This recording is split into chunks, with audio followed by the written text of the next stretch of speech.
செந்தில் பாலாஜி மீது வழக்கு பதிவு செய்யப்பட்டிருக்கிறது. விவரங்களை இந்த செய்தியாளர் ராகவேந்தர் வரைக்கும் கேட்கலாம். ராகவேந்தர், வணக்கம். என்ன பிரிவுகளின் கீழ் இந்த வழக்கானது பதிவு செய்யப்பட்டிருக்கிறது செந்தில் பாலாஜி மீது? வணக்கம்.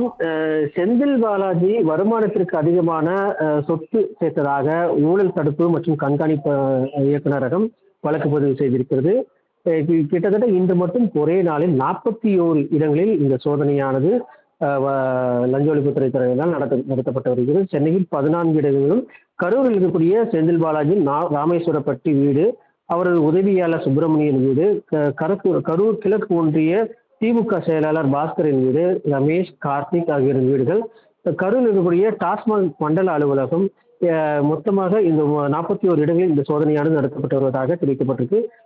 வழக்கு பதிவு செய்யப்பட்டதை உறுதி செய்திருந்த நிலையில் எந்த ஆதாரங்கள் கைப்பற்றப்பட்டன, யாரும் கைது செய்யப்பட்டார்களா என்பது குறித்து இதுவரை எந்த தகவலும் அதிகாரப்பூர்வமாக தகவல் வெளியிடப்படவில்லை. இந்த வழக்கின் மைய குற்றச்சாட்டு இந்த செந்தில் பாலாஜி மற்றும் மற்ற குற்றச்சாட்டவர்களின் அறியப்பட்ட வருமானத்தை விட அதிக மதிப்புள்ள சொத்துக்களை சட்டவிரோதமாக சொத்து சேர்த்ததாக தற்போது செந்தில் பாலாஜி உள்ளிட்ட நபர்கள் மீது வழக்கு பதிவானது செய்யப்பட்டிருப்பதாக லஞ்ச ஒழிப்புத்துறை தரப்பில் தெரிவிக்கப்பட்டிருக்கு. இன்று வழக்கம் போல் திருவல்லிக்கேணி காவல் நிலையத்தில் 10:30 மணி அளவில் விசாரணை கையெழுத்திட அவர் வர வேண்டும். ஆனால் இன்று காலை அவர் வரவில்லை. அவரது சகோதரர் அசோக்குமார் மட்டுமே வந்திருக்கிறார். சென்னையில் இருக்கக்கூடிய ஒரு தனியார் ஹோட்டலில் அவருடைய லஞ்ச ஒழிப்புத்துறை விசாரணை நடத்தப்பட்டு வருவதாகவும் தற்போது தெரிவிக்கப்பட்டிருக்கு. அவருடைய விசாரணையானது நடைபெற்று வருவதாக லஞ்ச ஒழிப்புத்துறை தரப்பில் தெரிவிக்கப்பட்டிருக்கு.